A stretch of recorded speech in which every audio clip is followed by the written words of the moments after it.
All right, guys, welcome back to the channel. Welcome if you're new. Thank you for taking time out of your day to check the video out. We are talking about the PS5 Pro today, not necessarily a news video, but instead having a discussion about whether or not you should upgrade to the PS5 Pro or buy a PS5 Pro.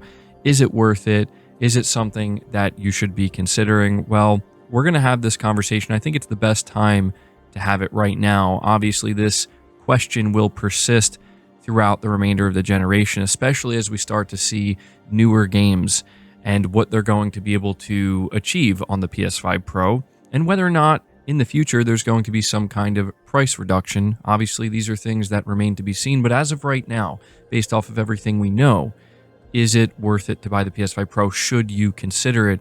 Who is this console for? This is what we're going to be talking about today. I do need it to be known that I have not yet experienced the PS5 Pro, so keep that in mind. This is not like a review. We're going to be getting reviews in just a couple of days, and obviously I'll be giving my own thoughts and my own personal review once I get time with the PS5 Pro. So just keep in mind that I'm approaching this conversation based off of everything we know so far, but also as somebody who has been following the PS5 Pro since it was announced, or even before it was announced and we were just hearing rumors. I've been following this console very, very closely.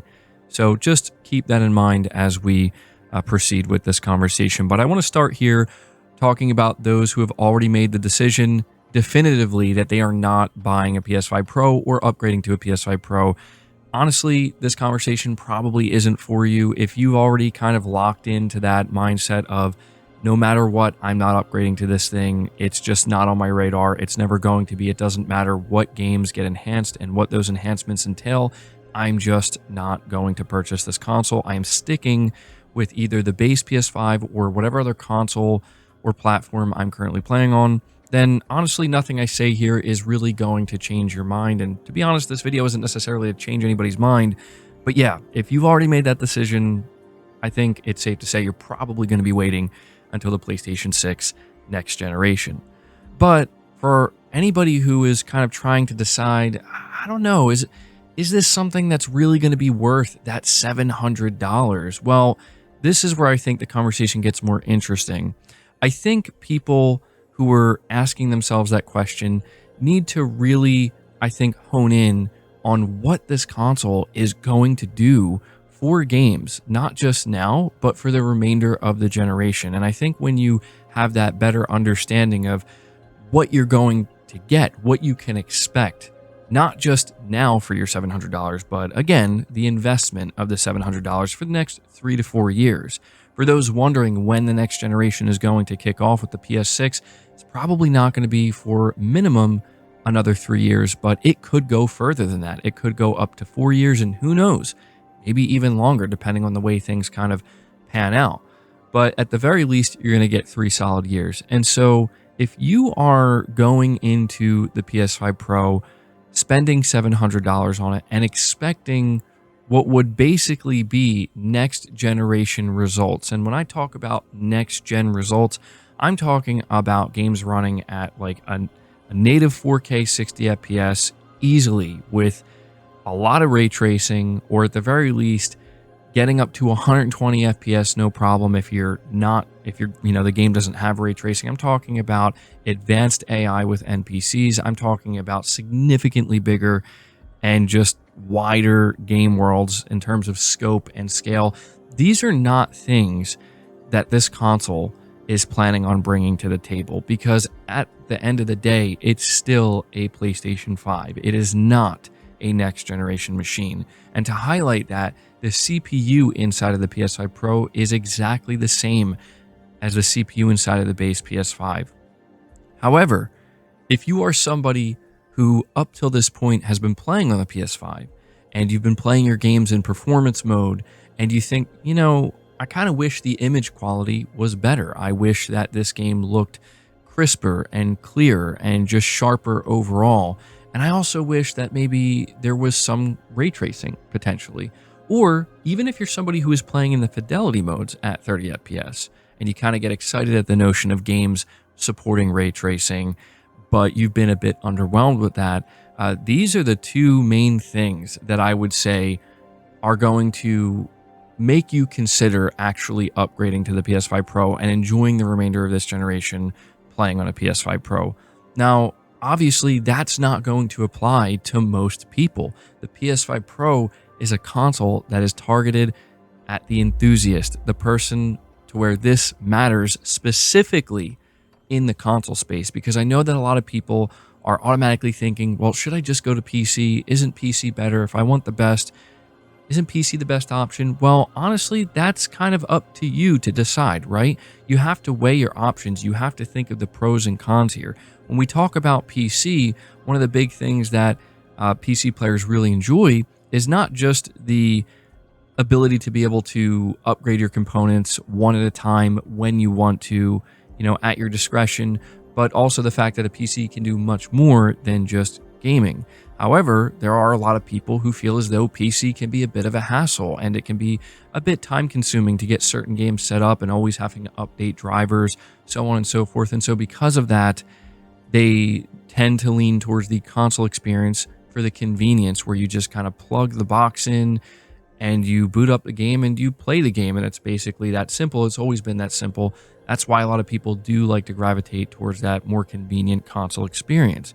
So what the PS5 Pro is offering is essentially the closest thing you're going to get to a quote-unquote high-end PC gaming experience, but in the console package. So you're getting the convenience of that console with the Pro, where you just hook it up, install your games, and you're playing. But you're also going to be getting graphical fidelity and frame rates that you would expect to get with a more premium PC, somewhere within the $800, $900, maybe $1,000 range, and in some cases, maybe even more expensive than that. And again, you're getting that at $700. But as I said, you do not have the versatility that a PC offers. But something else that people have been kind of bringing up, and it's, again, completely understandable because it is what it is right now. Where are the new PS5 Pro enhanced games? It seems like pretty much all of the games that are going to be PS5 Pro enhanced that I can play day one if I choose to buy this console at or around launch are games that have already come out. And yes, that is the nature of a mid-gen refresh, right? This is not a new generation, so it's not, the launch of this console is not going to be treated like the PS5 launch in 2020 or the PlayStation 6 launch or any other PlayStation console launch that we've seen.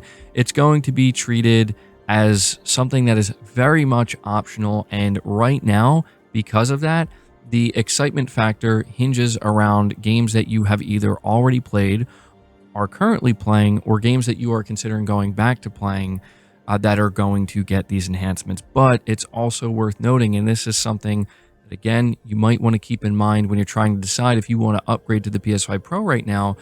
You have to view it as an investment. If you choose to buy the PS5 Pro right now, of course you're not just doing so expecting I'm just only going to play games that have already come out or older games. You're doing so knowing that pretty much all, if not all, most big games that come out next year and in 2026 and in 2027 and probably years beyond that are going to be PS5 Pro enhanced. And so you will be buying this console knowing that going forward, when you purchase any of these games, you're going to have the best possible version of these games in the console space.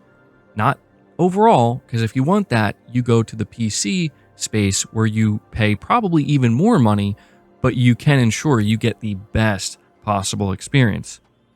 So if that matters to you, if you're a console gamer and you're somebody who prefers console, but you also kind of like the idea of, I want to have better looking performance modes. I want to have the best possible visual quality I can have on console while playing my games at 60 FPS, then this console will be for you. This is something that if you don't want to purchase right now, or you can't purchase right now, you might want to consider, but you also have to do that while keeping in mind that the PlayStation 6 is coming in the next 3 to 4 years.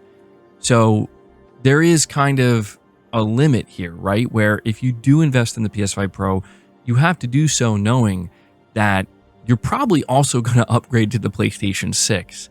And because of that, you have to also ask yourself if you feel that paying that $700 for the PS5 Pro now or soon, if you're going to get your money's worth in that 3 to 4 year time frame. And that really comes down to the individual. That's very much subjective. Like for me, I've decided it's worth it because I play only on PS5 and I've put thousands and thousands of hours into my launch PS5. And so I paid $500 for that, and I've gotten my money's worth like 10 times over. So because of that, yeah, the idea of playing on the Pro for the next 3 to 4 years, I'm going to be putting thousands more hours into it. I'm definitely going to get my money's worth for what I'm going to pay for the PS5 Pro. But that might not be applicable to you. In fact, I just saw somebody recently, they told me that they were going to get a PS5 Pro. They actually canceled their pre-order, and the reason being because they determined that they just really don't have that much time anymore to game, and they just don't feel like it's going to be worth it for them because they can't commit that amount of time that they would like to. So they're just going to stick with their base PS5. And these, that's a perfectly valid reason to pass on the PS5 Pro. I think at this point, it should be clear to most people that the Pro is a niche product. It's not for everybody. Sony is not planning on moving millions and millions and millions and millions of these units in terms of like 50, 60, 70. No, they're at most probably planning on moving anywhere between, I would say, 10 and 20 million at the absolute most. Somewhere in between there, most likely. So that should give you an idea of who this console is for and who it's targeting. And I think that a lot of people have just basically decided that, yeah, this isn't for me. But I do think that right now there are also a lot of people trying to decide if this is going to be a worthwhile investment. So at this point, where I'll end this video is I'll say, if you're that person that after listening to this, you're still kind of in the same exact spot where you're like, I still really don't know. I mean, first off, I appreciate you listening to this entire video and making it to the end, but if it didn't help you, then I would say your best bet is to just kind of wait a little bit, right? Wait and see maybe what 2025 games are going to offer when it comes to the PS5 Pro experience. Maybe even wait for something like GTA 6. I think quite a few people are probably specifically waiting for that game.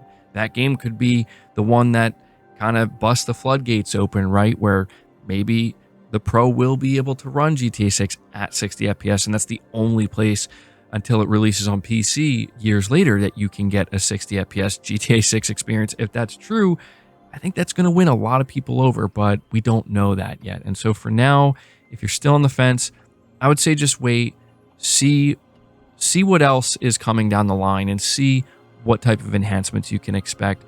But if everything I described to you on like what you're going to get at launch, why you're going to invest in this console now, if that makes sense to you and that sounds worth it to you, then yeah, it might be worth buying a PS5 Pro right now. But that's going to do it for the video, guys. I hope you enjoyed it. I just wanted to, again, have this conversation because the PS5 Pro is launching in just a couple of days, and I've seen a lot of people seemingly on the fence, kind of torn and unsure whether or not they want to make the investment into this console. So hopefully this helped. Let me know down in the comments below what you think about what I had to say. Are you convinced? Did this change your mind? Are you now going to buy a PS5 Pro? Or did it do the opposite? Did it make you decide, you know what, actually, I was going to, but it's not for me? I will be interested to hear what you have to say. Leave the video a like, subscribe if you're new, hit the bell notification icon, and feel free to share the video out on top of all that. But until next time, guys, take care.